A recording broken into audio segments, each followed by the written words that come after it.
जय श्री कृष्णा। राधे राधे। आइए सुनते हैं पाप मोचनी एकादशी की कथा। अर्जुन ने कहा, हे कमल नयन, मैं ज्यों ज्यों एकादशियों के व्रतों की कथाएं सुन रहा हूँ, त्यों त्यों अन्य एकादशियों के व्रतों की कथाएं सुनने की मेरी जिज्ञासा बढ़ती ही जा रही है। हे मधुसूदन, अब कृपा कर आप चैत्र माह के कृष्ण पक्ष की एकादशी के विषय में बतलाइए। इस एकादशी का क्या नाम है, इसमें कौन से देवता का पूजन किया जाता है तथा इस व्रत का क्या विधान है। हे श्री कृष्ण, यह सब आप मुझे विस्तार पूर्वक बताने की कृपा करें। भगवान श्री कृष्ण ने कहा, हे अर्जुन, एक बार यही प्रश्न पृथ्वीपति मानधाता ने लोमस ऋषि से किया था।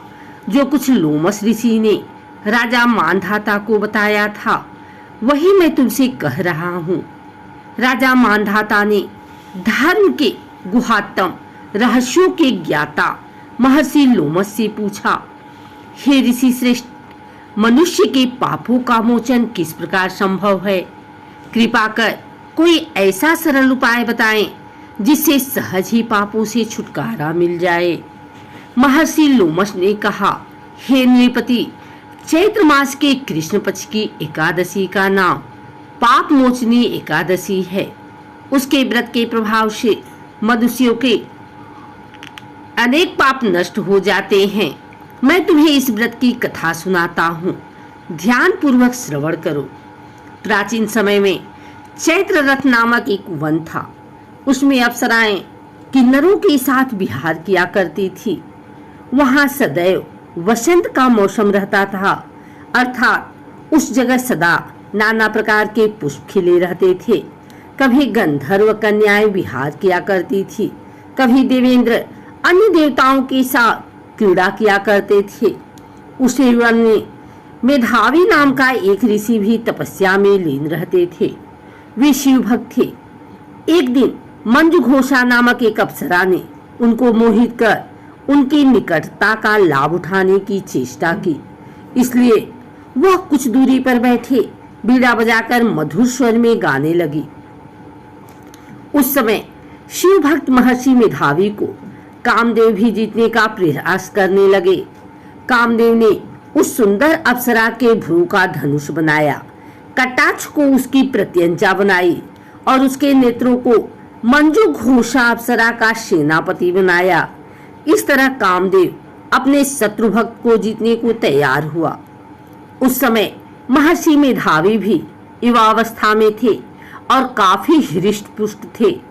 उन्होंने यज्ञोपवीत तथा दंड धारण कर रखा था। वे दूसरे कामदेव के समान प्रतीत हो रहे थे। उस मुनि को देखकर कामदेव के वश में हुई मंजुघोषा ने धीरे धीरे मधुर वाणी से बीड़ा पर गायन शुरू किया तो महर्षि मेधावी भी मंजुघोषा के मधुर गाने पर तथा उसके सौंदर्य पर मोहित हो गए। वह अप्सरा मेधावी मुनि को कामदेव से पीड़ित जानकर उनसे आलिंगन करने लगी। महर्षि मेधावी उसके सौंदर्य पर मोहित होकर शिव रहस्य को भूल गए और काम के वशीभूत होकर उसके साथ रमण करने लगे। काम के वशीभूत होने के कारण मुनि को उस समय दिन रात का कुछ भी ज्ञान न रहा और काफी समय तक वे रमण करते रहे। तदुपरांत मंजुघोषा उस मुनि से बोली, हे ऋषवर, अब मुझे बहुत समय हो गया है, अतः स्वर्ग जाने की आज्ञा दीजिए। अप्सरा की बात सुनकर ऋषि ने कहा, हे मोहिनी, संध्या को तो आई हो, प्रातः काल होने पर चली जाना। ऋषि के ऐसे वचनों को सुनकर अप्सरा उनके साथ रमण करने लगी। इसी प्रकार दोनों ने साथ साथ बहुत समय बिताया। मंजुघोषा ने एक दिन ऋषि से कहा, हे विप्र, अब आप मुझे स्वर्ग जाने की आज्ञा दीजिए। मुनि ने इस बार भी वही कहा, हे रूपसी, अभी ज्यादा समय व्यतीत नहीं हुआ है, कुछ समय और ठहरो। मुनि की बात सुन अप्सरा ने कहा, हे ऋषिवर, आपकी रात तो बहुत लंबी है, आप स्वयं ही सोचिए कि मुझे आपके पास आए कितना समय हो गया अब और ज्यादा समय तक ठहरना क्या उचित है?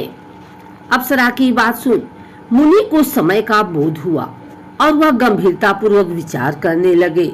जब उन्हें समय का ज्ञान हुआ कि उन्हें रमण करते 57 वर्ष व्यतीत हो चुके हैं, तो उस अप्सरा को वह काल का रूप समझने लगे। इतना ज्यादा समय भोग विलास में व्यर्थ चला जाने पर उन्हें बड़ा क्रोध आया। अब वह भयंकर क्रोध में जलते हुए उस तपनाश करने वाली अप्सरा की तरफ भ्रिकुटी तान कर देखने लगे। क्रोध से उनके अधर कांपने लगे और इंद्रियां भी काबू होने लगी। क्रोध से थरथराते स्वर में मुनि ने उस अप्सरा से कहा, मेरे तप को नष्ट करने वाली दुष्टा, तू महापापी और बहुत ही दुराचारणी है। तुझ पर धिक्कार है। अब तू मेरे श्राप से प्रेतनी बन जा। मुनि के क्रोध युक्त श्राप से वह अप्सरा प्रेतनी बन गई। यह देख वह व्यथित होकर बोली, हे ऋषिवर, अब मुझ पर क्रोध त्याग कर प्रसन्न होइए और कृपा करके बताइए कि इस श्राप का निवारण किस प्रकार होगा। विद्वानों ने कहा है, साधुओं की संगत अच्छा फल देने वाली होती है और आपके साथ तो मेरे बहुत वर्ष व्यतीत हुए हैं। अतः अब आप मुझ पर प्रसन्न हो जाइए, अन्यथा लोग कहेंगे कि एक पुण्य आत्मा के साथ रहने पर मंजुघोषा को प्रेतनी बनना पड़ा। मंजुघोषा की बात सुनकर मुनि को अपने क्रोध पर अत्यंत ग्लानि हुई, साथ ही अपनी अपकीर्ति का भय भी हुआ। अतः प्रेतनी बनी मंजुघोषा से मुनि ने कहा, तूने मेरा बड़ा बुरा किया है, किंतु फिर भी मैं तुझे इस श्राप से मुक्ति का उपाय बतलाता हूँ। चैत्र मास के कृष्ण पक्ष की जो एकादशी है उसका नाम पाप मोचनी है। उस एकादशी का उपवास करने से तेरी प्रेतनी की देह से मुक्ति हो जाएगी। ऐसा कहकर मुनि ने उसको व्रत का शब्द विधान समझाया। फिर अपने पापों का प्रायश्चित करने के लिए वे अपने पिता च्यवन ऋषि के पास गए। च्यवन ऋषि ने अपने पुत्र मेधावी को देखकर कहा, हे पुत्र, ऐसा क्या किया है तूने कि तेरे सभी तप नष्ट हो गए हैं, जिससे तुम्हारा समस्त तेज मलिन हो गया है। मेधावी मुनि ने लज्जा से अपना सिर झुकाकर कहा, पिताश्री, मैंने एक अप्सरा से रमण करके बहुत बड़ा पाप किया है। इसी पाप के कारण संभवतः मेरा सारा तेज और मेरे तप नष्ट हो गए हैं। कृपा करके आप इस पाप से छूटने का उपाय बतलाइए। ऋषि ने कहा, हे पुत्र, तुम चैत्र माह के कृष्ण पक्ष की पाप मोचनी एकादशी का विधि तथा भक्ति पूर्वक उपवास करो, इससे तुम्हारे सभी पाप नष्ट हो जाएंगे। अपने पिता च्यवन ऋषि के वचनों को सुनकर मेधावी मुनि ने पाप मोचनी एकादशी का विधि पूर्वक व्रत किया। उसके प्रभाव से उनके सभी पाप नष्ट हो गए। मंजुघोषा अप्सरा भी पाप मोचनी एकादशी का उपवास करने से प्रेतनी की देह से छूट गई और पुनः अपना सुंदर रूप धारण कर स्वर्गलोक चली गई। लोमस मुनि ने कहा, हे राजन, इस पाप मोचनी एकादशी के प्रभाव से समस्त पाप नष्ट हो जाते हैं। इस एकादशी की कथा के श्रवण व पठन से 1000 गौदान करने का फल प्राप्त होता है। इस उपवास के करने से दूसरों की हानि पहुंचाने वाले, स्वर्ग चुराने वाले, अगम्यागमन करने वाले आदि भयंकर पाप भी नष्ट हो जाते हैं और अंत में स्वर्गलोक की प्राप्ति होती है। इस कथा से स्पष्ट विदित है कि शारीरिक आकर्षण ज्यादा समय तक नहीं रहता। शारीरिक सौंदर्य के लोभ में पड़कर मेधावी मुनि अपने तप संकल्प को भूल गए।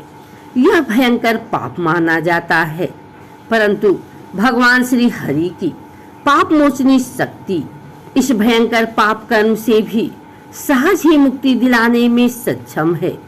जो मनुष्य सत्कर्मों का संकल्प करने के बाद में लोभ, लालच और भोग विलास के वशीभूत होकर अपने संकल्प को भूल जाते हैं, वे घोर नरक के भागी बनते हैं।